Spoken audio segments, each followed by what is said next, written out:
আজকে বাড়ির লোক বাজারে গেছিল, বাজারে গিয়েই দেখছে একটা দারুণ সুন্দর মাছের তেল আর পটকা ছিল।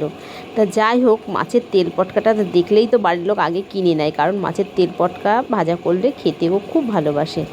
আর এই মাছের তেল পটকা কিন্তু বেগুন দিয়ে ভাজলেও ভালো লাগে। আমি কিন্তু আজ শুধু আলু দিয়েই ভাজবো। তা মাছের তেল পটকার সঙ্গে খানিকটা ডিম ছিল, তা ভাবলাম ডিমটা আমি নুন হলুদ মাখিয়ে আগে আলাদা করে ভেজে তুলে রাখি, নইলে কি হবে, যখন তেল পটকাটা আমি ভাজবো ওইখানে তো আলু ঠালু দেবো, নইলে ডিমগুলো ভেঙে গুঁড়িয়ে যাবে। আর এটা আমি আলাদা করে ভেজে রাখলাম, পরে যখন তেল পটকাটা হাফ রান্না হয়ে যাবে তখন দিয়ে দেবো। তাহলে ডিমটাও আস্তে আস্তে থাকবে, আর ভাতের সঙ্গে যখন তেল পটকা দিয়ে খাবো খেতে কিন্তু ভালো লাগবে।